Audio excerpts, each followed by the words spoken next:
তোদেরকে সতর্ক করছি, কাপুরুষের মতো আমার মা বোনদের উপর হামলা করবি না। তোরা যদি আবার আমার মা বোনদের উপর হামলা করো, তোরা লন্ডনে পালাতে সময় পাবি না। বিএনপি সন্ত্রাসীদেরকে বলতে চাই, তোরা সাবধান হয়ে যা। বেগম জিয়া এবং শহীদ জিয়ার যে বিএনপি ছিল, সেই বিএনপি এখন নেই। বিএনপিকে এখন আপনার বড় দল বললেন না, তারা একদম ছোট দল হয়ে গেছে। আমাদের ব্যাপারে অপবাদ ছড়ানো হয়, এরা ক্ষমতায় গেলে কওমি মাদ্রাসা বন্ধ করে দেবে আর মসজিদ থেকে সমস্ত ইমাম খতিব বের করে দেবে। দুর্নীতিতে 2001 থেকে 2006 সাল পর্যন্ত বাংলাদেশে দুর্নীতিতে প্রথম স্থান অধিকার করেছিলেন, চ্যাম্পিয়ন হয়েছিলেন। বক্তব্য দিতে পারবেন না, বক্তব্য দিতে পারবেন না।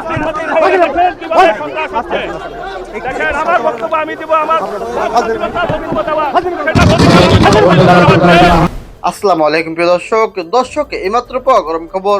দর্শক শ্রোতা, এবার বিএনপির ভারপ্রাপ্ত চেয়ারম্যানকে হুমকি দিল সাদেক কায়েম। তিনি বললেন, আওয়ামী লীগকে যেভাবে দেশ থেকে সরিয়েছি, বিএনপিকেও ঠিক এভাবেই দেশ থেকে সরাবো। দর্শক, এর বিপক্ষে কি উত্তর দিলেন দেখতে পারবেন। সম্পূর্ণ ভিডিওটি দেখলেই ভিডিওটি খুবই গুরুত্বপূর্ণ, তাই বলছি সম্পূর্ণ ভিডিওটিকে স্কিপ করবেন না।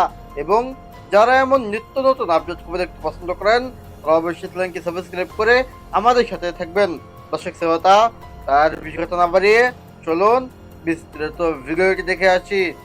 ওই বিএনপির সন্ত্রাসীরা, তোদেরকে সতর্ক করছি, কাপুরুষের মতো আমার মা বোনদের উপর হামলা করবি না। তোরা যদি আবার আমার মা বোনদের উপর হামলা করো, তোরা লন্ডনে পালাতে সময় পাবি না।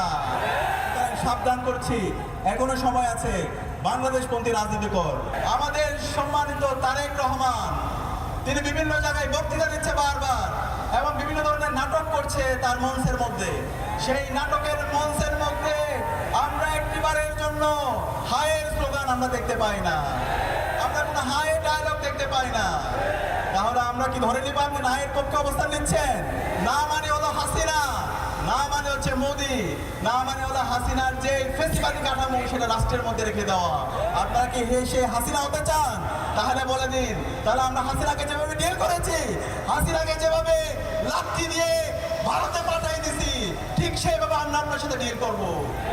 সুতরাং আপনার অবস্থান পরিষ্কার করেন, এখনো সময় আছে। জানি এই বাংলাদেশে শহীদ জিয়ার অনেক অবদান আছে, বেগম খালেদা জিয়ার অবদান আছে, কিন্তু আজকে যে বিএনপি দেখতে পাচ্ছি, সেই বিএনপি বেগম খালেদা জিয়া এবং শহীদ জিয়ার আদর্শ ধারণ করে না।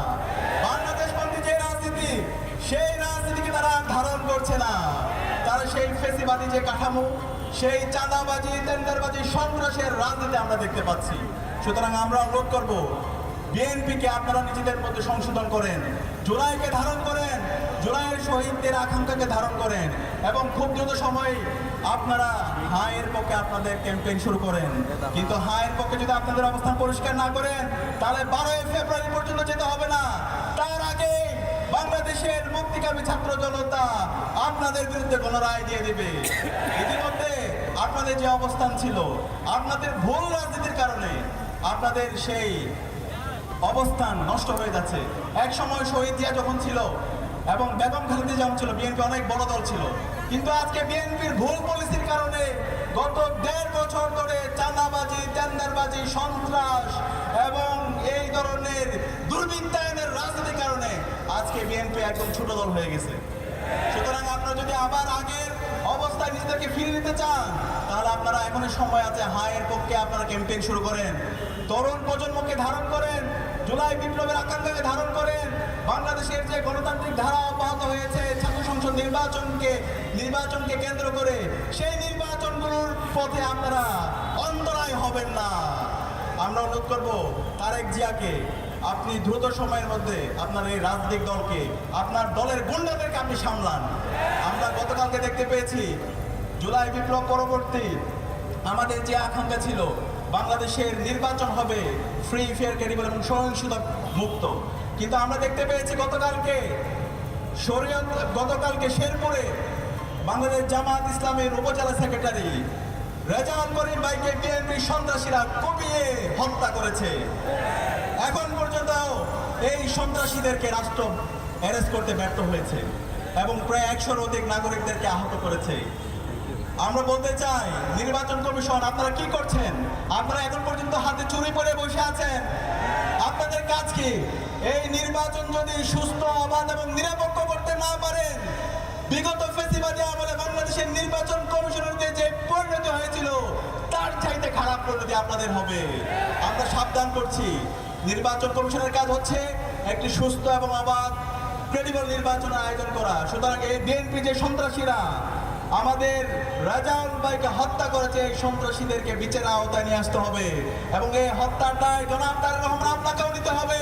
কারণ আপনি আপনার প্ল্যান আছে বলেছিলেন, কিন্তু আপনার এই প্ল্যানের মাধ্যমে এই গুন্ডাদেরকে আপনি সামলাতে পারেন নাই। সুতরাং এই হত্যার দায় আপনাকে নিতে হবে। আমরা একই সাথে দেখতে পেয়েছি এই বিএনপির সন্ত্রাসীরা গত এক সপ্তাহ জুড়ে বাংলাদেশের বিভিন্ন প্রান্তরে 50-এর অধিক জায়গায় আমাদের মা বোনদের উপরে তারা হামলা করেছে। ওই বিএনপির সন্ত্রাসীরা তোদেরকে সতর্ক করছি, কাপুরুষের মতো আমার মা বোনদের উপর হামলা করবি না। আরেকবার যদি হামলা করতে আসিস তোদের হাত ভেঙে ফেলা হবে। আমরা আর সহ্য করবো না। খুনে আসেন এবং তার দোসররা বাংলাদেশের মুক্তিকামী ছাত্র জনতার দুর্বল আন্দোলনের মাধ্যমে সে ভারতে পালাইছে। তোরা যদি আবার আমার মা বোনদের উপর হামলা করো, তোরা লন্ডনেও পালাতে সময় পাবি না। সাবধান করছি, এখনো সময় আছে। বাংলাদেশপন্থী রাজনীতি আমাদের ব্যাপারে অপবাদ ছড়ানো হয়। এরা ক্ষমতায় গেলে কওমি মাদ্রাসা বন্ধ করে দিবে আর মসজিদ থেকে সমস্ত ইমাম খতিব বের করে দেবে। তো কওমি মাদ্রাসার একজন কর্ণধার এখানে আছেন না, আল্লামা মামুনুল হক সাহেব, তিনি তো তার মানে বংশীয় ধারাক্রমে তিনি কওমির একজন প্রতিনিধিত্বকারী। এরকম আরও সবাই প্রায় আছেন। তাদেরকে সাথে নিয়েই কি আমরা কওমি মাদ্রাসা বন্ধ করবো নাকি? এগুলা হলো মিথ্যা গুজব ছড়ানো, মানুষের মনে বিভ্রান্তি এবং সংশয় সৃষ্টি করা। তবে মানুষ পুড় খেতে খেতে এমন এক পর্যায়ে গিয়ে পৌঁছেছে, এখন আর এগুলা কানে তুলে না মানুষ।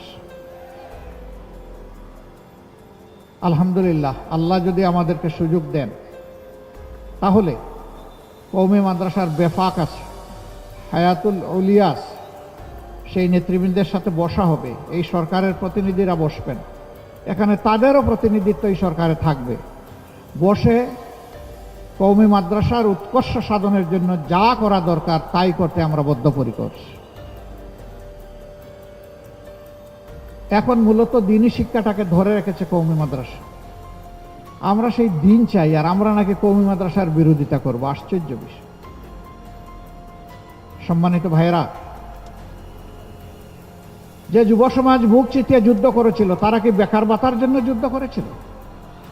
তারা তাদের অধিকারের জন্য যুদ্ধ করেছে। এই জন্যই তো আবু সাইদ রাস্তায় নেমে বলেছিল, হয় আমার অধিকার দে, না হয় আমাকে একটা গুলি দে। সে ডানা মেলে বলেছিল, বুকের ভিতরে তুমুল ঝড়, বুক পেতেছি, গুলি কর। অধিকারের জন্য গুলি খেয়েছে, জীবন উপহার দিয়ে আমাদের মুক্তি এনে দিয়েছে তারা।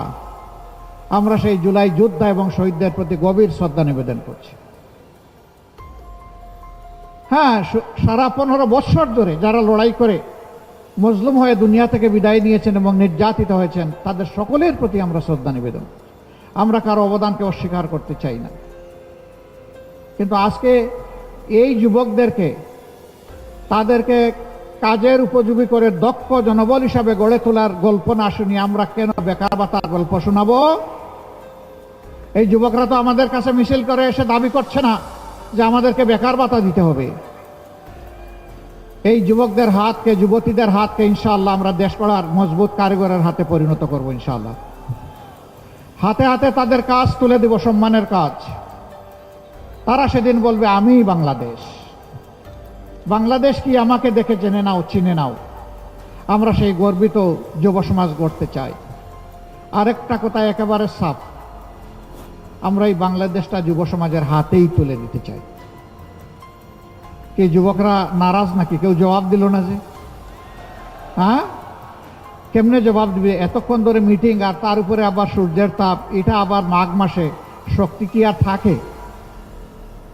আমরা যুবকদের হাতে ইনশাআল্লাহ বাংলাদেশ তুলে দিতে চাই। এর প্রমাণ হচ্ছে যুবকদের সংগঠন আমাদের সাথে। এর প্রমাণ হচ্ছে আমাদের নির্বাচনী ক্যান্ডিডেট যাদেরকে করেছি তাদের 62% যুবক। এটাই জাতির প্রতি আমাদের বার্তা। এটি হবে তারুণ্যের বাংলাদেশ ইনশাআল্লাহ। এটি হবে যৌবনদীপ্ত বাংলাদেশ। যৌবন কোনো বাধা মানে না। হিমালয় পর্বত হলে আল্লাহর পর ভরসা করে ডিঙ্গে যাবে ইনশাআল্লাহ। আমরা পিছনের দিকে কামড়াকামড়ি করব না, পিছনের সকল ঐতিহ্যকে আমরা ধারণ করে সামনে এগিয়ে যাব ইনশাআল্লাহ। আমাদের লক্ষ্য এখন শুধু সম্মুখ পানে, আমাদের লক্ষ্য জাতিকে ঐক্যবদ্ধ করে এগিয়ে যাওয়া। এই জন্যে দলের ভিতরে দলকে হজম করার এই নীতিতে আমরা বিশ্বাস করি না। আমরা দলকে তার সম্মানের জায়গায় রেখে যার যার প্রতীকে 11টি দল নির্বাচনে আমরা অবতীর্ণ হয়েছি। আর আমরা ঘোষণা দিয়েছি প্রতীক যেখানে যেটা পড়বে ওইটাই আমাদের সবার প্রতীক। আমরা এইভাবে ঐক্যের একটা বার্তাই জাতিকে দিচ্ছি। আমরা কথা দিচ্ছি ইনশাআল্লাহ আগামীতে ঐক্যের সরকার গঠিত হবে। এমনকি এখন যারা আমাদের সাথে প্রতিদ্বন্দ্বিতা করবেন, আল্লাহ তাআলা যদি আমাদেরকে সফলতা দেন, আমরা যদি বিজয়ী হই, আমরা তাদেরকেও বলবো আসেন, আপনারা অবদান রাখেন। দর্শক, আশা করি সম্পূর্ণ ভিডিওটি দেখেছেন এবং এই ভিডিওটি থেকে আশা করি আপনারা অনেক কিছু বুঝতে পেরেছেন।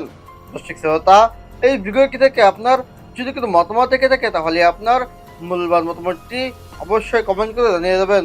আজকের ভিডিওটি পর্যন্তই, দেখা হবে পরবর্তী ভিডিওতে। সে পর্যন্ত ভালো থাকুন, সুস্থ থাকুন, আল্লাহ হাফেজ।